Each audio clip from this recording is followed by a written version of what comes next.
अस्सलाम वालेकुम स्टूडेंट्स। आज का जो लेक्चर है हमारा वो है commercial storage of food. Commercial storage of food की अगर बात कर लेंगे, ये भी स्टोरेज ऑफ फूड में ही आ जाता है। स्टोरेज ऑफ फूड में एक तो हमें this household storage of food है, या household storage of this household storage of raw food, या household storage of cooked food, या commercial storage of food. Raw foods में household storage of raw foods जो है उसमें food items को हम store करते हैं इफ़ेक्टिव वे में, ताकि उसमें स्पॉइलेज जो है फूड की वो प्रिवेंट हो जाए, और फूड जो है वो सेफ़र, मतलब उसको हम सेफ़ली यूज़ कर सके, कंज्यूम कर सके सेफ़ली। इसके बाद मतलब मुख्तलिफ़ किस्म के फ़ूड आइटम्स, रॉ फूड्स में भी अलग अलग फ़ूड आइटम्स पाए जाते हैं, जिनको हम डिफरेंट तरीके से डिफरेंट उनमें मतलब स्टोरेज कंडीशंस पाई जाती है, जो डिपेंड होती है उनके type, texture, temperature, humidity conditions वगैरह पे। तो इसमें फ्रूट्स, वेजिटेबल्स आ जाते हैं हमारे, या सीरियल, सूजी, grain, rice, pulses, peanuts, milk products, meat, fish, poultry वगैरह आ जाता है इसमें। इसके बाद हाउस होल्ड स्टोरेज, अगर कुकड फूड की हम बात कर लेंगे, उसमें कुकड फूड जो है वो मेनली स्टोर हो जाता है रेफ्रिजरेटर में, लेकिन हाउस होल्ड लेवल पे। तो मतलब इसका हमें ख्याल रखना है कि जब भी हमें कुकड फूड स्टोर रखना होगा रेफ्रिजरेटर में, क्योंकि ये मेनली रेफ्रिजरेटर में ही स्टोर रहता है सेफ़र वे में।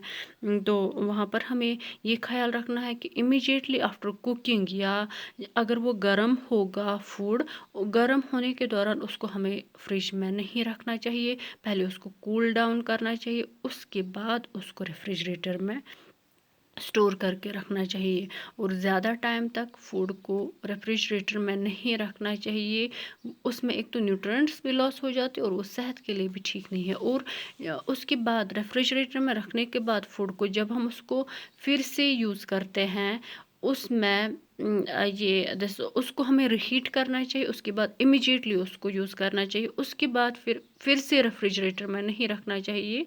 फिर वो खाने से अगर उसमें लेफ़्ट ओवर कुछ होगा तो वो अवॉइड करना चाहिए, क्योंकि उसमें न्यूट्रिएंट लेवल भी कम हो जाती है, और फिर उसमें बैक्टीरियल ग्रोथ भी प्रमोट हो जाती हैं। या टेम्परेचर जो है फ्रिज का, वो हमें 5 डिग्री सेल्सियस या उससे कम रखना चाहिए। ऐसे ही मतलब हमें देखना है, मतलब जो हमने फूड कुक किया उसका डेट एक्सपायर तो नहीं हो गया, मतलब एक्सपायरी डेट वाली चीज़ तो नहीं है। अब अगर एक्सपायरी डेट वाली चीज़ हम पकाएंगे, कुक करने के बाद हमें ये देखना है कहीं उसमें बैड स्मेल तो नहीं है। अगर बैड स्मेल होगी तो उसको अवॉइड करना, उसको खाना नहीं है। और फ्रिज जो है उसको हाइजीनिक कंडीशन में रखना है, उसको प्रॉपरली चेक करते रहना है, उसको चेक करते रहना है कि या क्या ये मतलब इसकी जो वर्किंग कंडीशन है, क्या वो गुड है कि बैड है, वो हमें चेक करना है। दस रेगुलरली दिस रेफ्रिजरेटर को क्लीन करते रहना है, और उसको हाइजीनिक मेंटेन रखना है। इसके बाद अगर हम कॉमर्शियल स्टोरेज ऑफ फूड की बात कर लेंगे, कॉमर्शियल स्टोरेज ऑफ फूड में फूड जो है लार्ज लेवल पर स्टोर होता है कोल्ड स्टोरेज में, जिसमें इंक्लूड होता है temperature, humidity control, air circulation, या मेंटेनेंस प्रॉपर स्पेस की कंटेनर के दरमियान, मतलब एडुकेट वेंटिलेशन के लिए।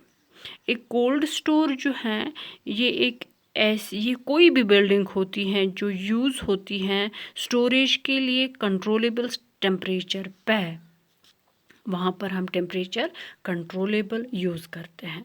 अब कॉमर्शियल स्टोरेज जो है फूड का, या कोल्ड स्टोरेज जो है फूड का, इसके लिए क्या फैसिलिटीज़ अवेलेबल है वो हम पढ़ लेंगे। नंबर 1 अगर देखेंगे, it must be equipped with right guards, मतलब इसमें हमें इस चीज़ का ख्याल रखना है कि हमें मतलब ये इक्विप होना चाहिए रेड कॉर्ड से, या कंक्रीट फ्लोर से, या एडुकेट नंबर ऑफ डोर्स से, या विंडोज़ उसमें पाए होने चाहिए प्रॉपर वेंटिलेशन के लिए या ड्रेनेज के लिए। बिल्डिंग जो होती है स्टोर हाउस की, वो प्रॉपरली इंसुलेट होनी चाहिए, उसका हमें ख्याल रखना है। कॉमर्शियल स्टोरेज जब फूड की होगी।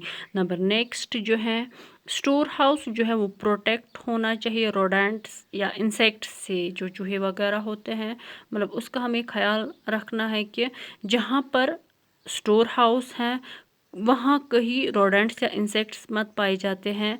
उसको हमें उन चीज़ों से क्लीन रखना है और फ्री रखना है, क्योंकि अगर वो सारी चीज़ें होगी तो वहाँ पर फिर सारी चीज़ें हमारी स्टोर करनी बेकार हैं। उनको फिर अगर हम कितना भी हाइजीनिक वे में रखेंगे, लेकिन अगर रोडेंट्स या इंसेक्ट्स होंगे तो उससे हमें नई नई डिजीज़ जो हैं वो क्रिएट हो सकती है, उसका हमें ख्याल रखना है।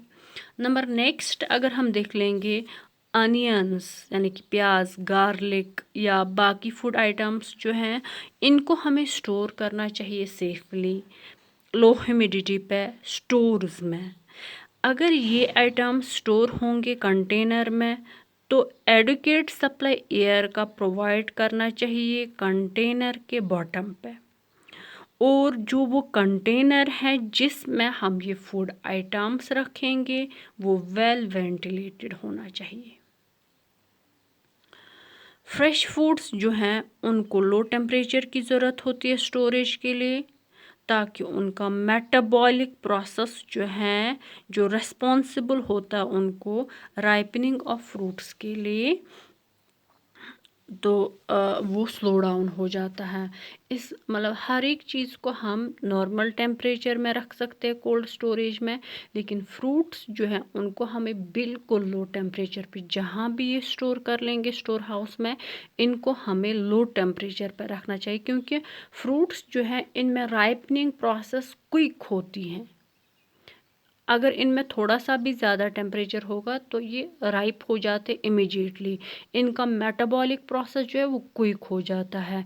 इसलिए फ्रूट्स को हमें वहाँ सेव करना चाहिए, वहाँ स्टोर करना चाहिए जहाँ टेम्परेचर बिल्कुल मतलब वेरी लो होगा। घर में भी जब हम कभी मार्केट से फूड आइटम्स लाते हैं हमें रॉ फूड आइटम्स प्रेफर करने चाहिए, क्योंकि जब हम वो घर लाते हैं घर में हम फिर उनको कुछ टाइम तक रखते हैं, वो खुद ब खुद राइप हो जाते हैं इमिजिएटली। इसलिए अगर हम राइपन्ड फ्रूट्स जो है वो मार्केट से लाएंगे, तो अगर हम फिर घर में भी उनको कुछ टाइम तक रखेंगे, कुछ घंटों तक, कुछ दिनों तक, तो उनमें स्पॉइलेज के चांसेस ज़्यादा होते हैं, उनमें बैक्टीरियल ग्रोथ प्रमोट हो सकती हैं। उस चीज़ का हमें ख्याल रखना है। नंबर लास्ट पॉइंट जो है रियूजेबल कंटेनर्स जो हैं वो उनको मतलब शुड बी डिसइंफेक्टेड, उनको हमें डिसइंफेक्ट मतलब उनमें अगर हमने कोई कंटेनर यूज़ किया होगा उन उसमें अगर कुछ इन्फेक्शन वगैरह होगी, मतलब उसको हमें फिर से सैनिटाइज करना चाहिए, स्टीरलाइज करना चाहिए, साफ़ करना चाहिए क्लोरीनेटेड या बॉइलिंग वाटर में हर एक यूज़ के से पहले।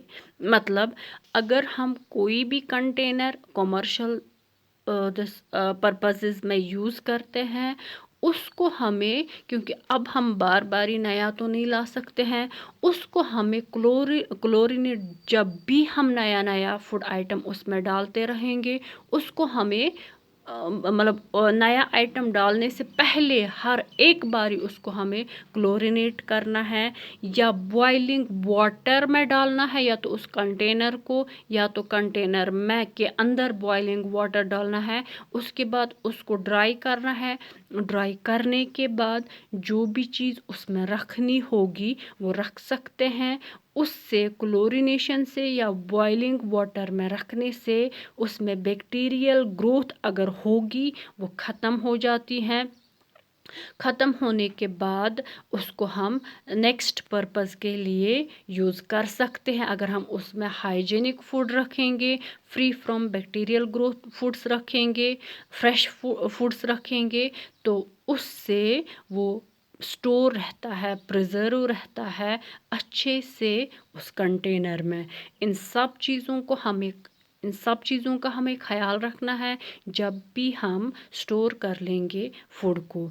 ये कॉमर्शियल स्टोरेज थे फूड के। अब स्टोरेज ऑफ फूड में हमने 3 चीज़ें पढ़ी। एक तो household storage of raw food, और this household storage of cooked food, और कॉमर्शियल स्टोरेज ऑफ फूड।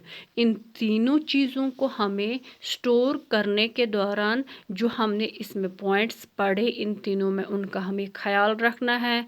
घर में भी बाहर भी जब भी हम किसी भी फूड आइटम को स्टोर कर लेंगे, ताकि हम डिफरेंट डिजीज़ से, एयरबॉर्न फूडबॉर्न इलनेस से बच जाए, या सीरियस डिजीज़ से बच जाए, या अल्लाह ना करे कोई बीमारी ऐसी होती हैं जो प्रॉपर स्टोरेज से नहीं होती हैं, जिसका रिज़ल्ट डेथ निकलता है। इसलिए इन चीज़ों का ख्याल हमें रखना है। हमें स्टोरेज जो है वो प्रॉपर वे में करनी चाहिए, चाहे रॉ फूड की होगी हाउस होल्ड मेथड में, चाहे कुकड फूड की होगी हाउस होल्ड लेवल पे, या कॉमर्शियल स्टोरेज ऑफ फूड होगी। इन सब चीज़ों का हमें ख्याल रखना है, ताकि हमारे न्यूट्रेंट्स भी, उस फूड से हमें न्यूट्रेंट्स भी प्रॉपरली मिले, जो न्यूट्रेंट्स उस फूड में पाए जाते हैं, और हम डिफरेंट डिजीज़ से भी बचें। ये कंप्लीट हो गया हमारा storage of food. Thank you.